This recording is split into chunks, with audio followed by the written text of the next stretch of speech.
మీకు ఒక విషయం తెలుసా? పరిశుద్ధాత్మ దేవుడు మీకు మాత్రమే కాదు, మీకు, మీ పిల్లలకి, మీ దూరస్తులకి, మీ బంధువులకి, మీ ఊరు వాళ్ళకి, మీ తరముల వరకు పిల్లలకి అందరికీ కూడా పరిశుద్ధాత్మ దేవుడు అనే వరము వాళ్ళు కూడా పొందుకుంటారు. అవును, ఎవరైతే యేసు క్రీస్తు వారి నామములో నమ్మి బాప్తిసం పొందుతారో వాళ్ళు ఖచ్చితంగా పరిశుద్ధాత్మ దేవుడు అనే వరాన్ని పొందుకుంటారు.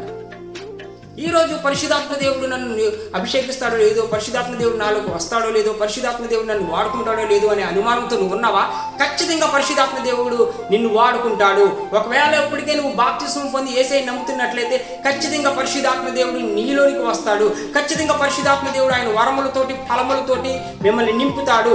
ఎందుకనగా పరిశుద్ధాత్మ అనే వరము మన తరతరముల వరకు పిల్లలకి అందరికీ కూడా యేసయ్య నామములో బాప్తిసం పొందిన ప్రతి ఒక్కరికి కూడా ఉంది.